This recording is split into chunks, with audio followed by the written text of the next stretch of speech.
बघा या लेक्चरला आपण बघणार आहेत lever safety valve. Lever safety valve काय पहिले डेफिनेशन सांगून देतो बघा, किंवा कन्सेप्ट काय लिव्हर सेफ्टी बॉलचा exactly. Lever safety valve is use to maintain a constant pressure inside the boiler. Boiler माहिती सगळ्यांना, बॉयलरमध्ये काय होतं, स्टीम बनते आणि स्टीमचं राहतं प्रेशर. सिंपल तुमचं जे प्रेशर कुकर आहे ना, घरातलं आपलं जे कुकर राहतं ते कुकर सुद्धा एक प्रकारचं बॉयलरच आहे. त्याच्यामध्ये स्टीम बनते आणि ती स्टीम काय होते वरती त्या सिट्टीमधून बाहेर येऊन जाते ना, ज्याला आपण सिट्टी म्हणतो. ती सिट्टी म्हणजेच काय तुमचं एक प्रकारचं लिव्हर सेफ्टी वॉल आहे. ठीक आहे. तर या लिव्हर सेफ्टी बॉल मधून बेसिकली प्रेशर काय होतं बाहेर येतं. आणि ते कधी बाहेर येत असतं प्रेशर, ज्यावेळेस ते स्टीम जी राहते त्या वॉल मधून बाहेर येऊन जाते. तर कधी बाहेर येते, ज्यावेळेस आतमधलं प्रेशर कंटेनर किंवा बॉयलर मधलं प्रेशर किंवा कुकर मधलं प्रेशर हे लिमिटपेक्षा वाढून जातं है ना. मग ते लिमिटपेक्षा वाढल्यानंतर ते प्रेशर रिड्यूस करण्यासाठी, त्याला नॉर्मल आणण्यासाठी, नॉर्मल कंडिशनवर आणण्यासाठी जी एक्सेस स्टीम राहते ती बाहेर काढली जाते. तर सिंपल तुमचा कुकर म्हणजे एक प्रकारचं काय लिव्हर सेफ्टी वॉल. कुकरची जी सिट्टी राहते ती एक प्रकारची लिव्हर सेफ्टी वॉल आहे. तर बघा आता liver safety valve is used to maintain a constant pressure inside the boiler. When the pressure inside the boiler increases, the excess steam blows through the wall. ज्यावेळेस pressure जास्त वाढून जातं त्यावेळेस ते प्रेशर जास्त वाढून जातं तर ते स्टीम ब्लो ऑफ करण्यासाठी, स्टीम बाहेर काढण्यासाठी, एक्सेस स्टीम बाहेर काढण्यासाठी ते वॉल थ्रू काय होऊन जाते बाहेर निघून जात असते. ठीक आहे. ती एक्सेस स्टीम बाहेर निघावी म्हणून आपण काय यूज करतो, लिव्हर सेफ्टी बॉल यूज करत असतो. या ठिकाणी डायग्राम दाखवली आहे बघा. बॉल आपल्याला माहिती आहे, लिव्हर काय राहतं आपल्याला माहिती आहे. लिव्हरसाठी काय लागतं, एक फलक्रम लागतं, त्याच्या आउट बॉडी रोटेट होईल. ऍक्च्युली कुकरच्या सिट्टीला असं काही लिव्हर वगैरे राहत नाही, पण ते एक प्रकारचं सेम असंच फंक्शन आहे त्याचं पण आहे ना. मी असं नाही म्हणत आहे की जी कुकरची सिट्टी राहते ती एक्झॅक्टली लिव्हर सेफ्टी बॉल आहे, पण त्याचं फंक्शन आणि हे फंक्शन एक प्रकारे सेमच आहे ना. जे काम आहे त्यांचं सेमच करतात दोघं. तर बघा आता या ठिकाणी एक कास्टिंग आहे. कास्टिंग म्हणजे एक स्टँड आहे. ठीक. आणि ही कास्टिंगच्या मध्ये हा जो पोर्शन आहे ना तुमचा, हा कसला पोर्शन आहे, this is the portion of the boiler ज्यामध्ये स्टीम क्रिएट होते. स्टीम क्रिएट झाल्यामुळे ही स्टीम सगळी काय करणार आहे, कास्टिंगवर तर काही फरक नाही पडत, तर या वॉलवर बेसिकली काय करेल ते फोर्स अप्लाय करणार आहे, खालून प्रेशर लावेल. एक प्रकारे प्रेशर म्हणजे तुम्हाला माहिती आहे की प्रेशर इज नथिंग बट काय होतं, force upon area. The force can be written as pressure into area. ठीक आहे. तर मग या ठिकाणी प्रेशर अप्लाय होणार आहे क्लिअर. तर इथून जो प्रेशर अप्लाय होईल बघा, आता इथं जो प्रेशर जनरेट होतोय तो कोणावर होणार आहे, तो सगळा प्रेशर अप्लाय होईल वॉलवर. या बॉलला आपण ठेवलेलं आहे कोणावर, वॉल सीटवर. आणि ते वॉल सीट आणि पूर्ण बॉयलर जे आहे ते एका कास्टिंगवर सेट आहे. तर या ठिकाणी बेसिकली या बॉयलर मधून वरच्या साईडला एक प्रेशर अप्लाय होईल है ना, किंवा त्याला आपण फोर्स म्हणून आपण काय म्हणून घेतोय त्या ठिकाणी डब्ल्यू, स्टीम लोड म्हणतोय त्याला आपण. हा जो फोर्स मी या ठिकाणी काढला यालाच आपण काय म्हणतोय, डब्ल्यू म्हणतोय. आणि हा डब्ल्यू म्हणजे काय तुमचा स्टीम लोड, स्टीममुळे ऍक्ट झालेला फोर्स. ठीक आहे. तर ही स्टीम वरती याला पुश करेल, तर हे बॉल काय लगेच वरती पुश होणार आहे का, नाही. या बॉलला तुम्ही जर व्यवस्थित पाहिलं तर या बॉलमध्ये आपण एक रॉड लावलेला आहे या ठिकाणी, जो रॉड एका लिव्हरला कनेक्टेड आहे आणि त्या लिव्हरचा एक एंड बघा या फलक्रमला कनेक्टेड आहे. सो फलक्रमची पिन आणि ते लिव्हर कनेक्ट केलेलं आहे आपण एका टोगलवर. ठीक आहे. टोगल इज नथिंग बट काय, एक प्रकारचा रॉड समजून घ्या तुम्ही किंवा एक प्रकारचा स्टँड समजून घ्या. सो या ठिकाणी हे कनेक्टेड करण्यात आलेलं आहे. आता होईल काय, इन सिम्पली या ठिकाणी प्रेशर वाढलं तर हे प्रेशर काय करेल, या बॉलला वर पुश करण्याचा प्रयत्न करेल. पण आपण या लिव्हरवर या ठिकाणी वेट लावून ठेवल्यामुळे हे लिव्हर काय करतंय, या फलक्रमच्या अबाउट हे वेट जे काय करतंय या फलक्रमच्या अबाउट या लिव्हरला खाली ओढून ठेवतंय. ज्यावेळेस या ठिकाणचं प्रेशर इतकं वाढून जाईल की ते इथं ऍक्ट होणाऱ्या लोडपेक्षा काय होणार आहे, जास्त होणार आहे. या ठिकाणचा जो लोड आहे तो इथं ऍक्ट होणाऱ्या लोडपेक्षा जास्त होऊन जाईल. त्यावेळेस हे लिव्हर काय होईल, वर उचललं जाईल. मग ते जे वेटची पोझिशन राहते ना, ही जी वेट आहे या वेटची position with respect to fulcrum तशीच ऍडजस्ट केली जाते की जेणेकरून या ठिकाणी जे मॅक्सिमम सेफ प्रेशर आहे किंवा सेफ लोड आहे तितका जनरेट झाला, त्याच्यापेक्षा जास्त लोड आपल्याला जायला नकोय, म्हणून तो मॅक्सिमम लोड सस्टेन होईल. असं या ठिकाणी ते वेट व्यवस्थित प्लेस केलं जातं, किती डिस्टन्सवर ठेवायचं आहे. बेसिकली होईल काय, वेट जर एका डिस्टन्स पासून लावलं तर मुवमेंट क्रिएट होतो, आपण शिकलेलो आहे. या पर्टिक्युलर पार्टच्या अबाउट लिव्हर रोटेट होणार आहे ना, सो याच्यामुळे काय होईल, मुवमेंट क्रिएट होईल. ते जे इथं जो काही लोड जनरेट होणार आहे तो लोड अशा पद्धतीने जनरेट झाला पाहिजे, तो मॅक्सिमम लोड पाहिजे. त्याच्यापेक्षा लोड जर वाढलं तर हे बॉल काय होऊन जाईल, वर येऊन जाईल आणि जे एक्सेस स्टीम राहणार आहे त्या बॉयलर मधली ती एक्सेस स्टीम काय होऊन जाईल, बाहेर निघून जाईल. ठीक आहे. तर बघा, the maximum steam load at which the valve blows off तो आपण काढू शकतो. कसा काढणार आहे मी तुम्हाला आताच सांगितलं. दिस डिस्टन्स हे सगळं कोणावर डिपेंड करेल, या पी वरती वेट किती लावलेलं आहे, area of the lever multiply by त्याचं वेट आहे π/4 t² into P. Area of the lever multiply by त्याचं distance. So load, steam load आपण काढू शकतो π/4 t² इंटू पी ने. याच्यामध्ये डी काय, तर डायमीटर ऑफ द वॉल, जो वॉल आहे आपला त्याचा डायमीटर डी आणि जे प्रेशर क्रिएट होणार आहे या ठिकाणी ते पी स्टीम प्रेशर आहे. सो या फॉर्म्युल्याने आपण स्टीम लोड फाइंड आउट करू शकतो. ठीक आहे. आता याची डिझाईन प्रोसिजर बघूया. बघा, design procedure for lever safety valve. आपण जो लिव्हर सेफ्टी वॉल्व काढला होता त्याची डायग्राम आहे ना, त्याच्यामध्ये फोर्सेस वगैरे दाखवले आपण सगळे नॉमेनक्लेचर दाखवण्याचा प्रयत्न केला. या ठिकाणी आपण जे डेड वेट अप्लाय केलं होतं त्या द पॉईंट बी, इथं तुम्हाला दिसतंय P is the dead weight. ठीक आहे.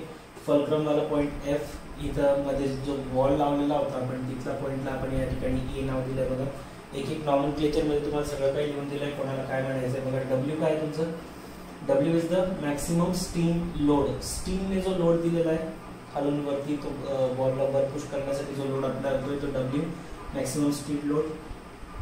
डी, डी काय आपलं डायमीटर ऑफ द वॉल. ठीक आहे. कॅपिटल डी आपण डायमीटर ऑफ वॉल कन्सिडर केलंय. पी कन्सिडर केलंय आपण स्टीमचं प्रेशर. या ठिकाणी जो अप्लाय होणार आहे तो diameter of wall, diameter of steam pressure आपण पी कन्सिडर केलंय, diameter of wall D consider केलंय. L1 दिसतंय तुम्हाला. L1 कशामधलं डिस्टन्स आहे, L1 हे डिस्टन्स आहे बिटवीन द फलक्रम, या ठिकाणी फलक्रम आहे, फलक्रम पिन आणि वॉल स्पिंडल लिंक पिन. बघा, नाव लक्षात ठेवा, न्यूमेरिकल मध्ये हेच नाव राहतं, वॉल स्पिंडल लिंक पिन. वॉलवर जे स्पिंडल आहे, स्पिंडल म्हणजे जे फिरतं वगैरे, त्या स्पिंडलची जी पिन आहे तिथपर्यंतचा distance that is L1. L2 काय तुमचं, L2 बघा इथून इथपर्यंत दिसतंय तुम्हाला, distance from the fulcrum pin to the dead weight at the lever. लिव्हरवर जे शेवटी वेट आहे तिथून द फलक्रम पिन पर्यंतचा distance. L2 wall spindle pin आणि फलक्रम मधलं distance. L1 P is nothing but काय तुमचं डेड वेट है ना. पी स्टीम प्रेशर ने पण दाखवलंय, एक कॅपिटल पी आहे, एक स्मॉल पी आहे आणि हा डेड वेटचा जो येतो आपला कॅपिटल पी असणार आहे. डेड वेट जे पॉईंट पी वर लावलंय. सिग्मा टी काय असणार आहे, टेन्साइल स्ट्रेस असणार आहे. टाऊ असणार आहे तुमचा शियर स्ट्रेस, आणि शियर स्ट्रेस कोणासाठी राहतो, पिन साठी राहणार आहे. डबल शियर मध्ये राहतं पिन, तुम्हाला माहिती आहे. आपण जे मागचे कॉन्सेप्ट पाहिली ना बेल क्रॅन्क लिव्हरची, सेम तसंच आहे. पण टीबी काय असणार आहे, बेरिंग प्रेशर. डी पी बघा, आता हे दोन नावं अजून लक्षात ठेवा. DP is the diameter of the pin at A. A point वरची ही जी मध्ये पिन दिसते तुम्हाला, त्याची पिनचा डायमीटर डीपी आणि त्या पिनची जी लेंथ राहील मागे ती लेंथ असणार आहे एल पी ने दाखवली आपण. आता याची डिझाईन प्रोसिजर लिहून घेऊया. Most of the parts same आहे, ऑलमोस्ट सेम आहे बेल क्रॅन्क लिव्हर सारखा. बघूया डिझाईन प्रोसिजर. बघा, डिझाईन प्रोसिजर सेम प्रोसिजर आहे जसं तुम्ही बेल क्रॅन्क लिव्हर साठी पाहिलेली ॲज इट इज प्रोसिजर आहे. फक्त एक पहिला हा नवीन पॉईंट ऍड झालेला आहे. To find the maximum steam load, W ची व्हॅल्यू फाइंड आउट करण्यासाठी आपण पहिलेच फॉर्म्युला लिहिला होता की W equal to π/4 d² into P. π/4 D काय होतं, डायमीटर ऑफ द वॉल आणि पी होतं तुमचं स्टीम प्रेशर. सो याच्यावरून तुम्हाला इथून डब्ल्यू ची व्हॅल्यू भेटेल. बाकी इथून प्रोसेस आता सेम राहील. डेड वेट फाइंड आउट करायचं आहे पी, तर movement, law of movement apply करा. पी वेट इथं होतं फलक्रम पर्यंतची लेंथ किती त्याची L2, so P into L2. जे स्टीम लोड ऍक्ट होणार आहे तो डब्ल्यू आणि त्याचा आणि फलक्रम मधला डिस्टन्स किती आहे L1. So P into L2 is equal to W into L1. इथून तुम्हाला काय भेटून जाईल, डेड वेटची व्हॅल्यू भेटेल, पी ची व्हॅल्यू. ठीक आहे. Reaction at the F. आता ऑफकोर्स तुमचा जो स्टीम प्रेशर राहतो तो जास्त राहतो कोणापेक्षा, डेड वेट पेक्षा. सो डब्ल्यू मायनस पी जी काही व्हॅल्यू भेटली ती काय असणार आहे तुमचं reaction at the fulcrum. So R F is equal to काय करणार, डब्ल्यू मायनस पी. ठीक.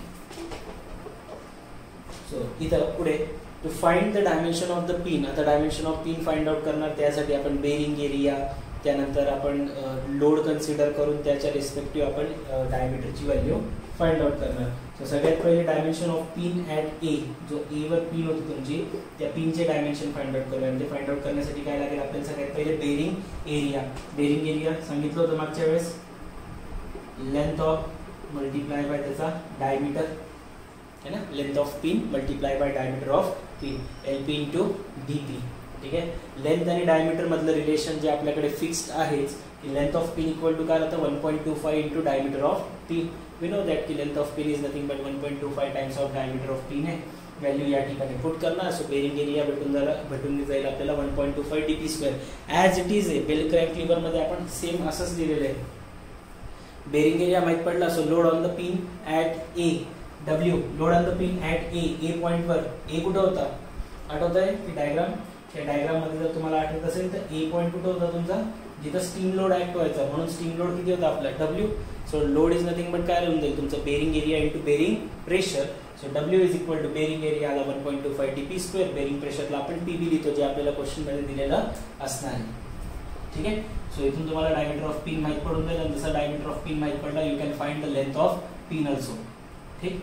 नाव त्याच पिनला जर एकदा आपण आता अंडर प्रेशर चेक केलं, now will check it under the sharing.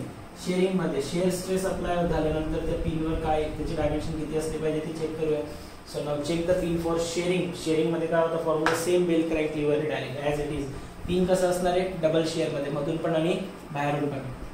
So if the pin is in the double shear, therefore load on the pin at A, W is equal to pi by 4 d square into shearing stress tau, है ना, pi by 4 dp square into tau. diameter of pin घ्यावा लागेल ना, pi by 4 dp square into tau.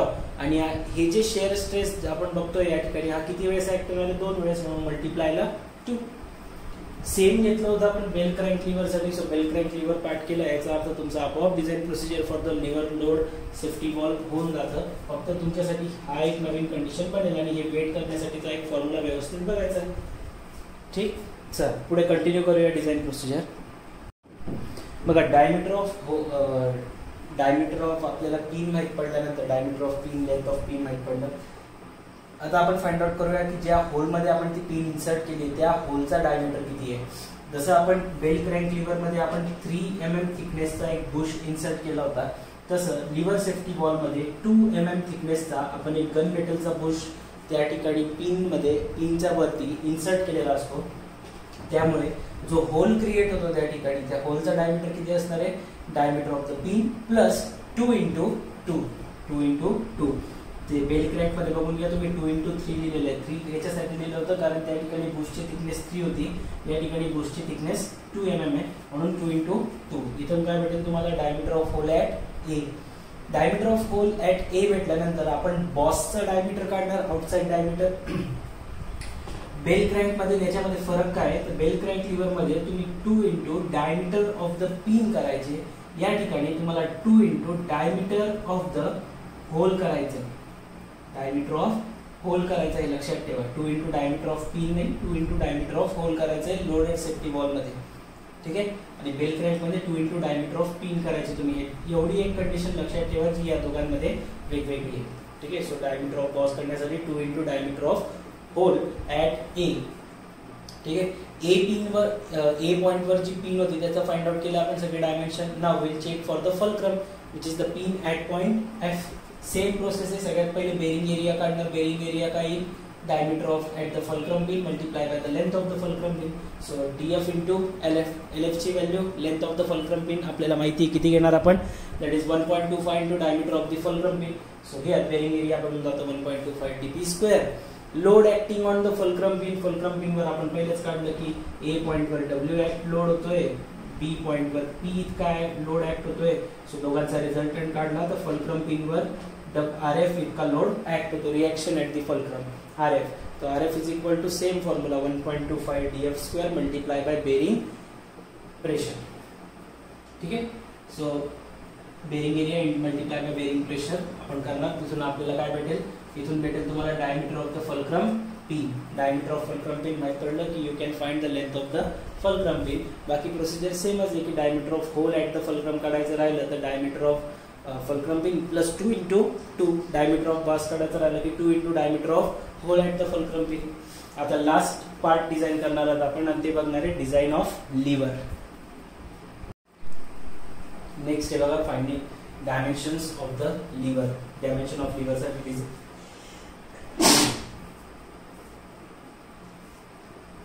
Consider काय करायचं आपल्याला, bending moment consider करायचं आहे near the boss at point A.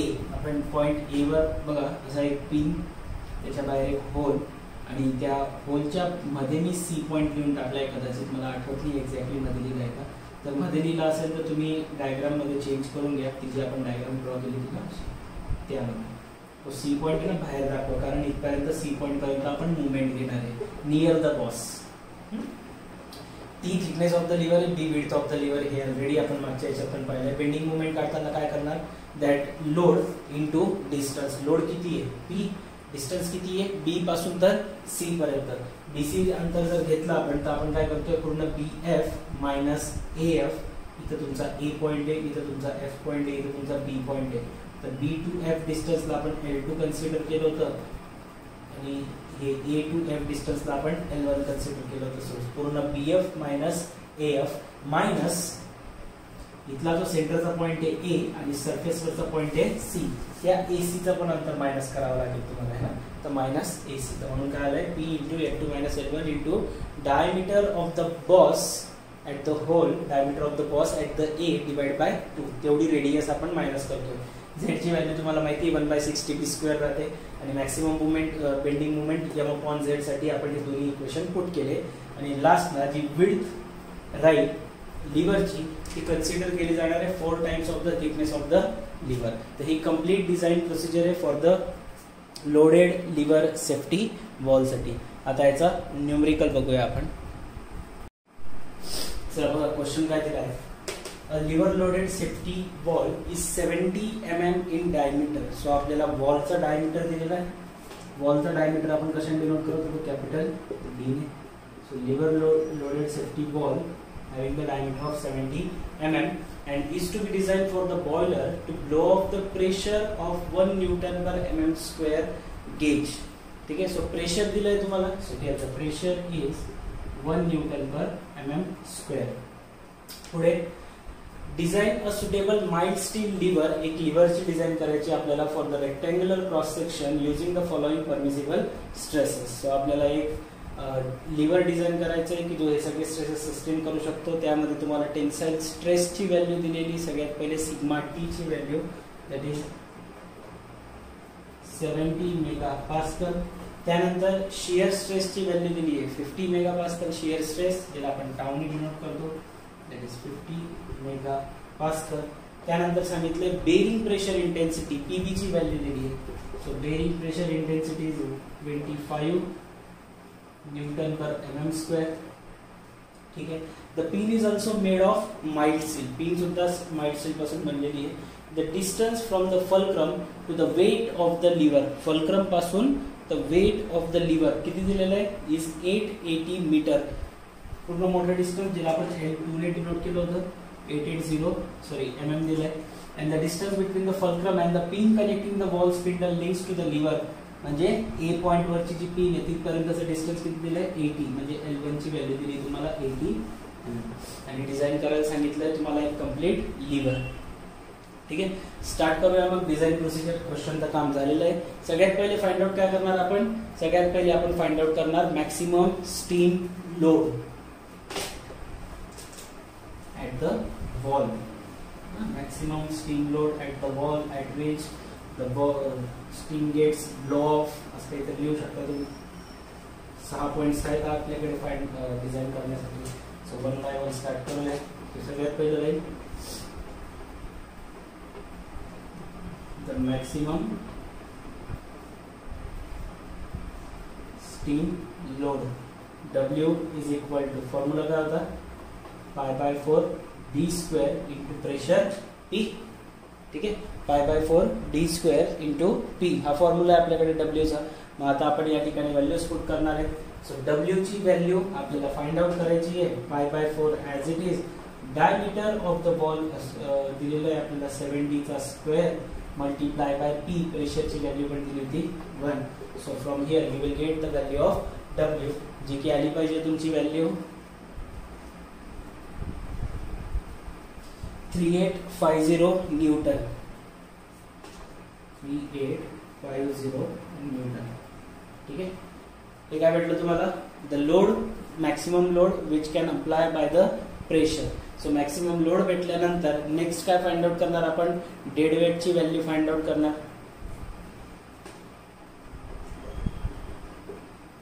To find the dead weight P काय केलं होतं आपण? मुवमेंट लावला होता. सो डेड वेट ते फलक्रम मधलं distance L2, P into L2, त्यानंतर W इंटू L1. W काय? W तुमचा लोड राहतो कुठे? ऍट द पॉइंट A किंवा वॉलवर, है ना. So P into L2, P ची व्हॅल्यू आपल्याला काढायची आहे. L2 ची व्हॅल्यू किती राहील आपली? 880. W ची व्हॅल्यू किती आहे? 3850. L1 ची value 80. So here you will get the value of P जी की आली पाहिजे 350 न्यूटन. ठीक आहे. सो इथून तुम्हाला P ची व्हॅल्यू भेटली, W ची व्हॅल्यू भेटली.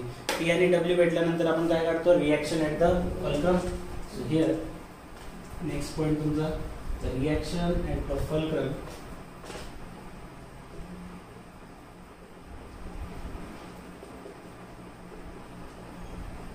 RF is equal to reaction at the fulcrum. काय करणार? W minus P. W minus P that is 3850 minus P ची व्हॅल्यू आहे 350. सो 350 जर मायनस केले तर हे किती होईल?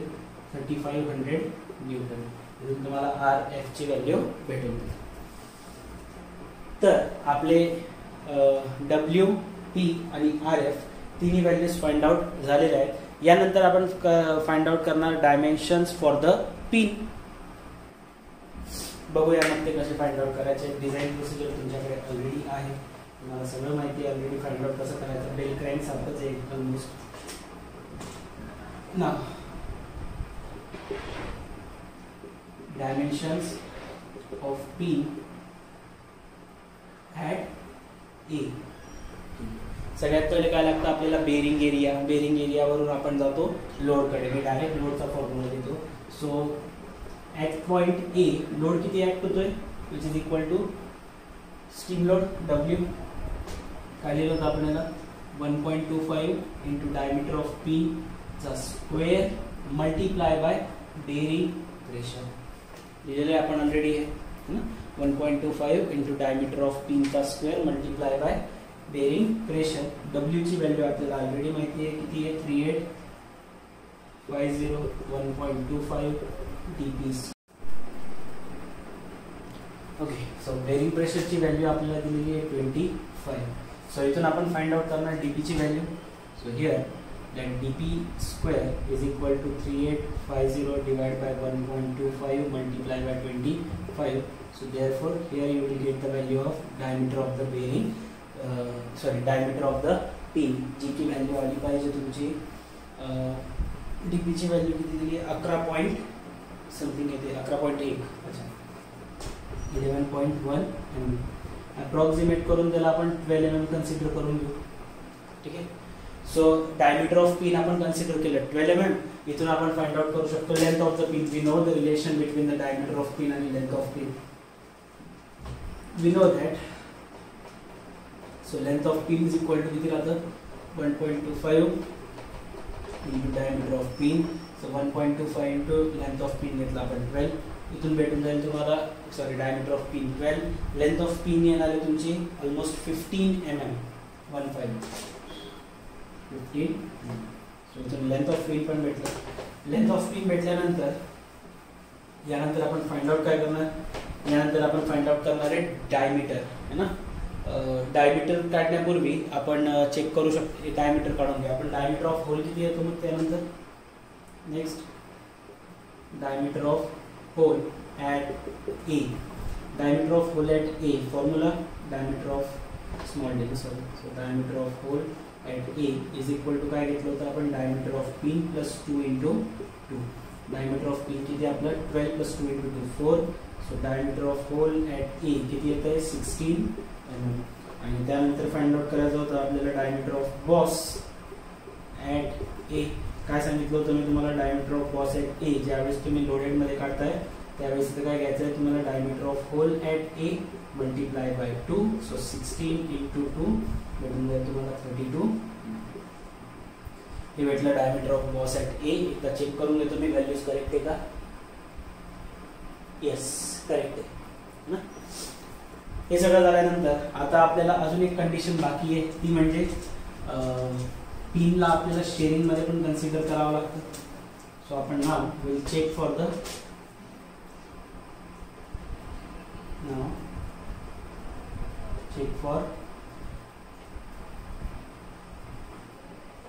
Pin under shearing. So shearing साठी लोड काय राहतो या ठिकाणी पिनवर आपल्याला माहिती लोड किती असणार आहे, W. So here W is equal to formula आपल्याला हे पण माहिती की डबल शेअर राहतं, त्यामुळे 2 ने मल्टिप्लाय करायला विसरायचं नाही. π/4 इंटू डायमीटर ऑफ पिनचा square multiply by diameter of pin आपण स्मॉल डी ने दाखवला आहे. So here the small dp square multiply by shear stress. इथून काय करतो आपण, बेसिकली शेअरिंग साठी चेक करतो, आपण शिअर स्ट्रेसची व्हॅल्यू बघत राहतो की किती सस्टेन करण्याची कॅपॅसिटी किंवा किती त्या ठिकाणी शिअर स्ट्रेस अप्लाय होतोय. 3850 चा लोड होता. So here 2 × π/4 dp square. Shear स्ट्रेसची व्हॅल्यू आपल्याला काढायची आहे. डायमीटर ऑफ पिन आपल्याला भेटलं होतं किती, 12. So here 12 square multiply by term. So इथून आपण व्हॅल्यूज जर पुट केल्या, so you will get the value of torque. So the torque is equal to डिनॉमिनेटरचा 4 इकडे येताना multiply 3850 multiply by 4 2 × π × 12 square. You will get the value of torque in Newton stress Newton per mm square. So you will get the value of torque as a 17.02. 17.02 आणि ही टॉर्कची जी value येते ती आपल्याला given दिलेल्या permissible value of torque torque म्हणतो मी. ही जी value येते shear स्ट्रेसची ती व्हॅल्यू फार कमी आहे ॲज कम्पेअर टू आपल्याला दिलेल्या व्हॅल्यूपेक्षा, आहे ना. तर आपण या ठिकाणी मेन्शन करू शकतो दॅट इंड्यूस्ड शिअर स्ट्रेस म्हणजे जो अप्लाय होतोय is less than permissible shear stress. Rough करून टाकतो इकडची साईड आता. Induced shear stress is less than permissible shear stress. Therefore, our design is safe. ठीक है. Similarly, आता आपण फाइंड आउट करणार डायमेन्शन्स ऑफ द पिन किंवा dimensions of the fulcrum pin. आणि फल्क्रम पिन वर जो लोड अप्लाय होतोय तो किती आहे, which is nothing but the reaction at the F. Reaction at the F किती होतं 3500 न्यूटन आणि जो A पॉइंट वर ऍक्ट होता तो किती होता 3850 न्यूटन. तर जास्त काही फरक नाहीये. तर तुम्ही स्वतःहून फाइंड आउट करू शकता. ठीक आहे, तुम्ही स्वतःहून या व्हॅल्यूज फाइंड आउट करू शकता. तर तुम्ही करून घ्यायचं आहे. असं पण टेक्स्टबुक मध्ये करून दिलेलं नाही, मला करायला काही हरकत नाही, पण मग त्याचे मला कॅल्क्युलेशन्स करायला लागतील. कॅल्क्युलेशन्स विदाउट मोबाईल शक्य नाही ना. मागच्या वेळेस मी करून दिले होते, यावेळेस तुम्ही करून घ्या.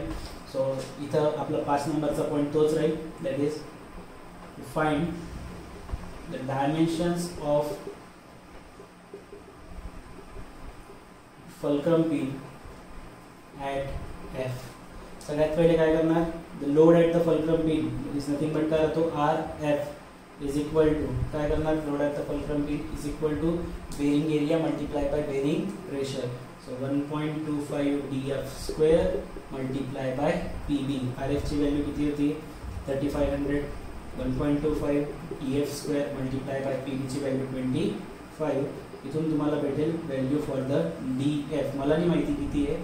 DF हे डायमीटर आहे, unit in the mm. You need to calculate this value. Diameter भेटलं की एकदा length of the fulcrum pin काढून घ्या. 1.25 into diameter of fulcrum pin ची व्हॅल्यू करून जी काही व्हॅल्यू भेटेल ती तुम्ही लिहून घ्यायची. फल्क्रम पिनला आपण अंडर द शिअर कन्सिडर करत नाही, तर हे लक्षात ठेवा. डायमीटर आणि लेंथ भेटल्यानंतर डायमीटर ऑफ होल आणि डायमीटर ऑफ बॉस काढायला विसरू नका. प्रोसिजर तर तीच आहे ना, प्रोसिजर थोडी ना चेंज होतं, फक्त व्हॅल्यूज चेंज होतात. So here the diameter of hole at F is nothing but काय होईल, diameter of hole at F is nothing but काय करणार, diameter of the fulcrum pin plus 2 × 2. जी काही व्हॅल्यू भेटेल इथं पुट करायची, 2 × 2 + 4 इथं करायचं, इथून भेटून जाईल तुम्हाला diameter of hole at F fulcrum pin. कशामध्ये भेटेल ते, mm मध्ये. याच्यावरून तुम्ही फाइंड आउट करू शकता diameter of boss at F. कसं फाइंड आउट करणार, diameter of boss at F साठी diameter of hole at F multiply by 2. जी काही व्हॅल्यू भेटेल ते इथं पुट करा, त्याला 2 ने मल्टिप्लाय करा, you will get the diameter of hole at F. ठीक आहे. सो या पद्धतीने तुम्ही व्हॅल्यूज फाइंड आउट करू शकतात, कॅल्क्युलेट करून बघा. ठीक. याच्यानंतर जी नेक्स्ट आणि लास्ट प्रोसिजर राहील आपली, ती राहील डिझाईन फॉर द लिव्हरसाठी. ते फाइंड आउट करू बघा आता आपण. आणि तुम्हाला सगळ्यांना माहिती आहे की जर लिव्हरचे डायमेन्शन काढायचे असतील तर काय कन्सिडर करावं लागतं, we need to consider the bending movement near the hole किंवा नियर द पिन. ए पॉइंटच्या अबाउट आपण मुवमेंट कन्सिडर करणार. लास्ट प्रोसिजर दॅट इज काय फाइंड आउट करायचं, dimensions of lever. To find the dimensions of lever काय करायचं आहे, bending movement consider करावं लागणार आहे, आणि ते पण कुठे, near the boss. Consider bending movement near the boss at A. Formula काय लिहिला होता बेंडिंग मुवमेंट साठी, so that m is equal to dead weight into multiply by L2 minus L1 into diameter of boss at A divided by 2. किंवा तुम्ही तो पण formula लक्षात ठेवू शकताय ना, P इंटू काय होतं तो BF मायनस AF AC असं काहीतरी होतं वाटतं ते, किंवा त्यालाच आपण L2 minus L1 minus diameter of boss at A divide by 2 असं पण लिहू शकतो. सो डेड वेट किती सांगितलं होतं, डेड वेट 350 आहे. चलो ठीक आहे, 350 मल्टीप्लाय बाय L2 ची व्हॅल्यू किती होती 880, L1 ची व्हॅल्यू -80, डायमीटर ऑफ बॉस किती आलं होतं 16 डिवाइड बाय 2. सो इथून तुम्हाला या कंप्लीट व्हॅल्यूज भेटल्या. याचं कॅल्क्युलेशन केल्यावर जे आन्सर येणार आहे ते येणार आहे तुमचं 277,200. बेंडिंग मोमेंटचा आन्सर येणार आहे 277,200. आणि हे मोमेंट जर आलंय तर युनिट काय राहील, newton mm, force into length. ठीक आहे, हे भेटलं मोमेंट. इथून काढणार तुम्ही आता सेक्शन मॉड्युलसची व्हॅल्यू.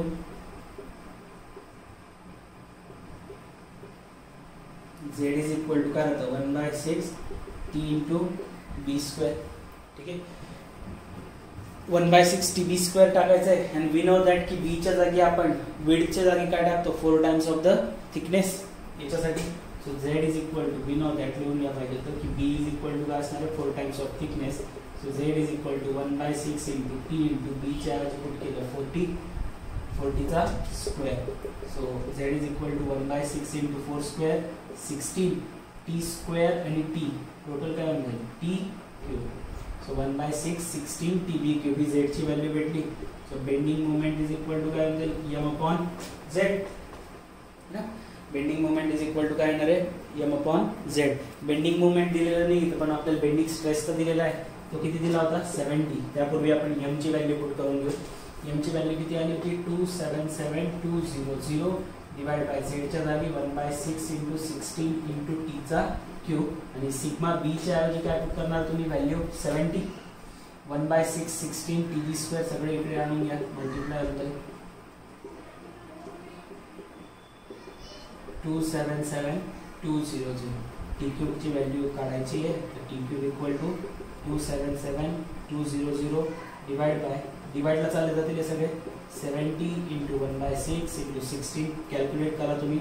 इथून तुम्हाला t ची व्हॅल्यू भेटून जाईल. थिकनेस जी की आली पाहिजे 11.4 तर अप्रॉक्सिमेटली त्याला आपण 12 लिहू शकतो.